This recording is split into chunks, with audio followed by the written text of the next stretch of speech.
dan hadirin yang menghadiri preskon hari ini. Selamat menikmati.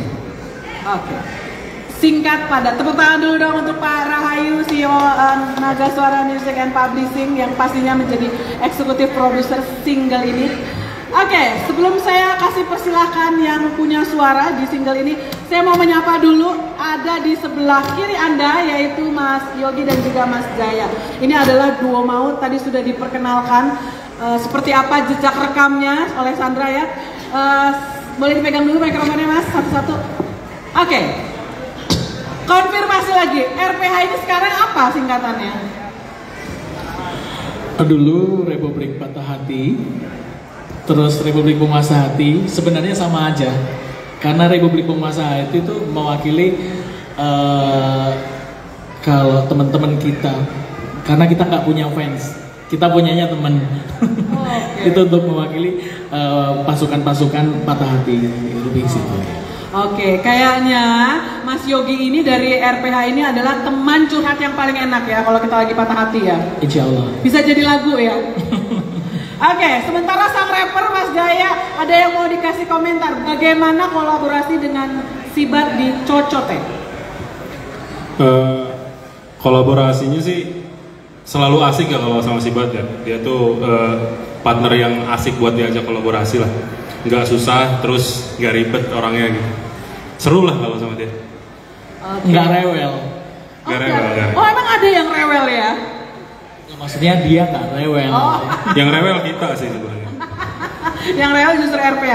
Oke, ini menarik sekali kalau kita tadi sudah melihat video klipnya.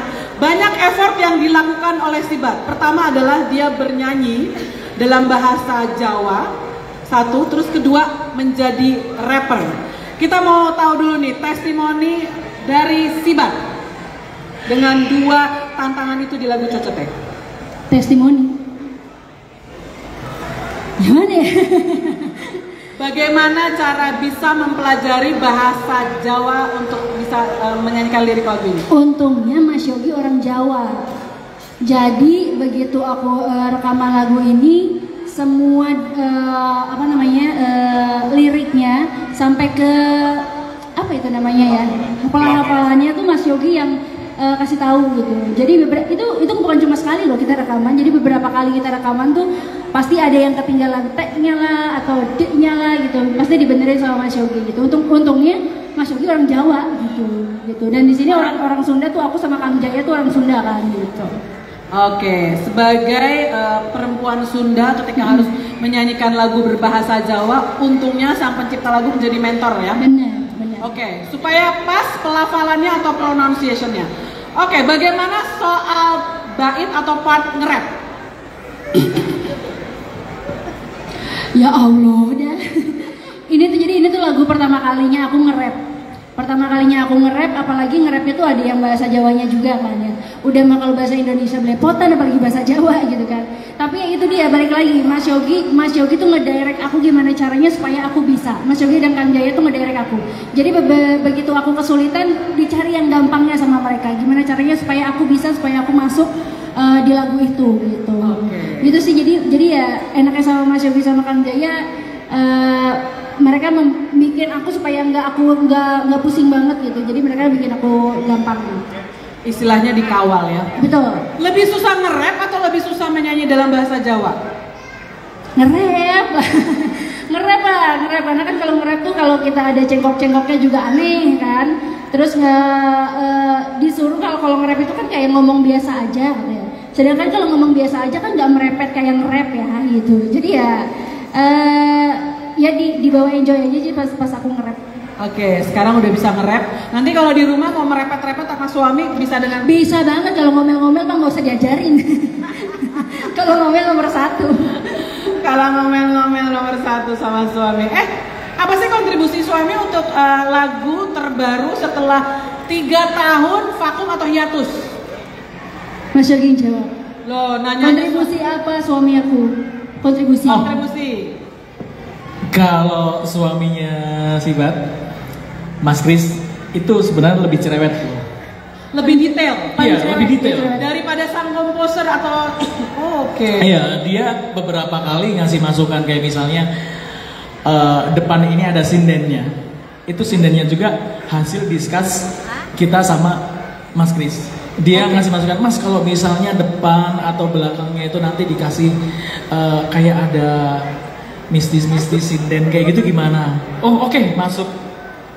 Terus kemudian kita kerjain instannya cepet ya. Betul. Akhirnya gitu, artinya iya. part sinden di awal atau di lagu itu sebenarnya masukan dari Mas Krisna. Iya. Mas Krisna sang suami ya. Betul. Chris yang ngusulin aku. Aku tuh dari awal udah bilang sama Chris, bini lo nih nggak pinter banget nyanyi nih BTW, gue bilang gitu. Kalau kamu kasih aku Enggak. Pas Mas Kris enggak. Pas Mas Kris minta depannya kasih sinden dong Mas, mungkin bagus. Saya jawab waktu itu, emang bini lu bisa? Underestimate awalnya ya. Enggak, soalnya memang Sunda. Kadang-kadang kalau sinden Sunda itu apa namanya ngerawih ya? Kawih. Oh kawih ya, kawih itu cengkoknya beda. Beda dari Iya, Jawa. beda. Sementara Sibat kan dari Sunda. Aku mikirnya bisa nggak ya? Insya Allah bisa lah. Dan akhirnya semalam bisa langsung ya. Ya gitu deh hasilnya. Semalam aja langsung teks vokal di studio langsung. Iya. Betul. Oke, ini akan menjadi satu value buat lagu ini karena effortnya Sibat luar biasa nyinden. Sorry, saya tadi mendengarkan lagu itu yang ada di pikiran saya. Boleh saya sebut nama penyanyi sesama juga? Boleh.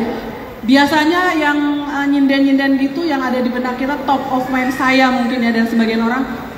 Soimah, kamu tapi udah keren kayak Soimah. Tepuk tangan dong. Soimah karena seniman Karawita. Iya benar.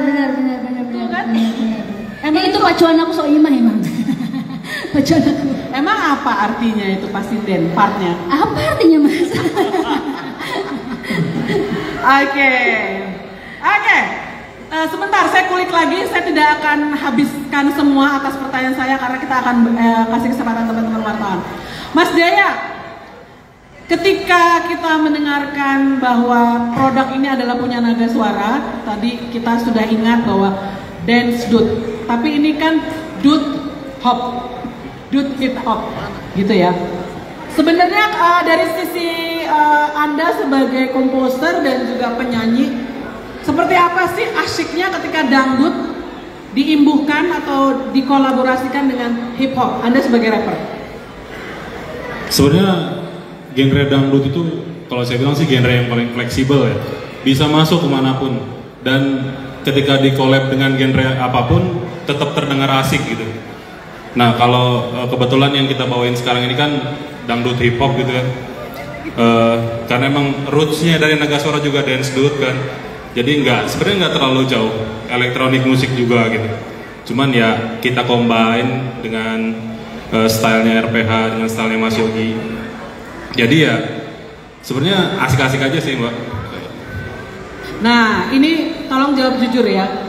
Ketika ngasih part rap ke Sibat, Anda menurunkan standar rap itu karena Sibat the first time, atau Anda justru ngasih langsung yang high, kasih tantangan ke dia part rapnya? Enggak, sebenarnya itu udah di tag sebelumnya sama kita, sama rapper, sama part rap itu udah di tag sebelumnya. Jadi kita nggak nurunin standarnya sebenarnya. Jadi itu adalah part yang udah di tag, cuma di replace dengan suaranya Sibat gitu. Dan alhamdulillah Sibat bisa ngejar. Iya. Jadi justru sebenarnya kemarin itu part rapnya nggak sebanyak itu. Cuman karena kita ngedengernya, asik ini pas Sibat yang rap, tambahin aja partnya. Jadi kita banyakin malahan gitu loh, karena unik juga gitu. Luar biasa, tepuk tangan dulu dong, ini effort banget Sibat karena first time jadi rapper, first time juga sinden karena berbahasa Jawa juga lagunya, liriknya. Dia runnya oke ya, karena dia pelari maraton kayaknya ya. Karena modal sering merepet itu bisa nge-rap ya. Sibat, kamu sempet ngerasa beban gak sih setelah keberhasilan single sebelumnya yang namanya orang itu sudah ingat Sibat itu identik dengan Lagi Cantik. Bukan hanya popularitas yang makin menjulang dilihat dari cuan, karena ternyata video klip Lagi Cantik yang di launch 2018 ya, ditonton lebih dari 700 juta views di YouTube. Tepuk tangan dulu dong. Aduh. Kayaknya mohon maaf kalau saya salah, belum ada kali ya penyanyi Indonesia yang sampai bentar lagi 1 M ya? Ada ya? Oke, mohon maaf kalau saya salah. Oke, silakan. Ada sedikit beban nggak? Beban, sebenarnya beban sih, karena bebannya tuh pasti kan orang-orang di luar sana pasti membedakan dan membandingkan lagu yang baru sekarang sama lagu yang kemarin-kemarin sudah kita keluarkan.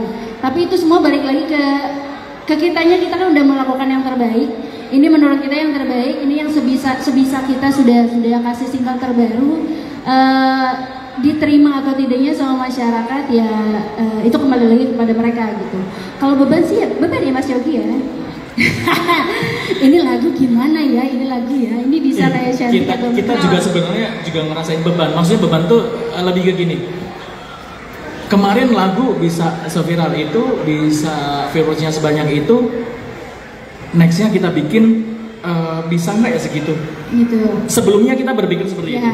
Tapi kemudian kalau mikir kayak gitu kita nggak bakal berkarya. Iya kayak gitu. Jadi kita bikin kayaknya asik bikin kayak gini. Dan kayak Cocote ini sebenarnya ini kita bikin versi sampelnya itu kalau nggak salah ini sampel yang kelima. Ini lagu sudah kita bikin sebelum 2019 sebenarnya. Oke, jadi sudah ada simulasinya sebelum ini di 2019 ya. Betul. Sampai akhirnya ini adalah versi terbaiknya ya. Yang terakhir insya Allah. Oke, tepuk tangan dulu dong untuk kerja keras para musisi. Ini sebenarnya orang-orang studio. Iya dong. Tapi ada bukan artis. Studio di Nagaswara lantai atas ya Pak ya. Lantai atas. Jadi Mas Yogi sama Mas Jaya itu penunggunya lantai atas ya.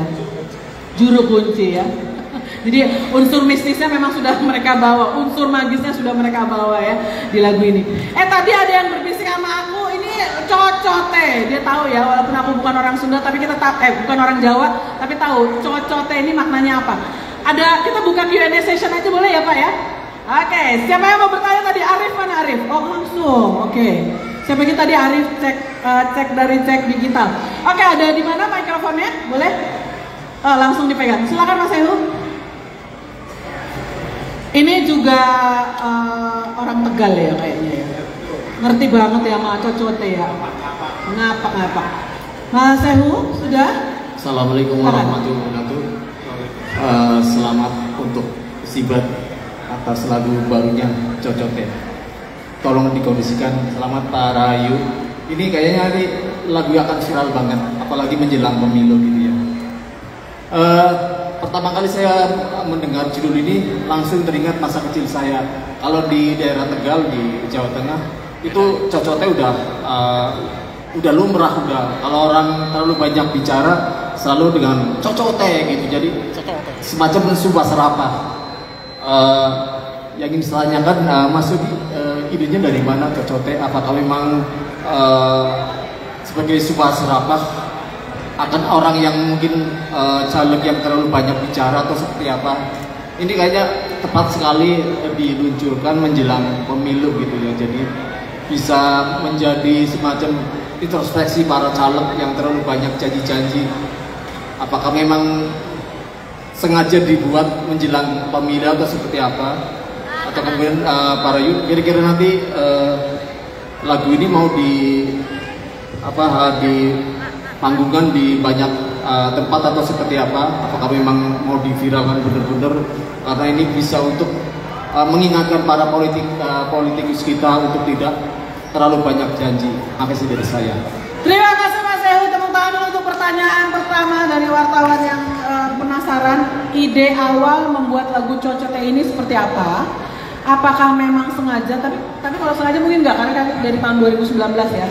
Jadi tidak dikaitkan dengan momentum Pilpres atau Pileg tahun depan. Tapi mungkin Mas Yogi ada penjelasan. Silakan. Ada sengaja, ada enggaknya juga. Ketika enggak sengaja, karena cerita itu di keseharian kita juga sering. Misalnya kita diomongin temen, di belakang diomongin siapa, kayak gitu kan. Tolong dong, cocok dikondisikan, nggak usah ngomongin saya di belakang. Satu.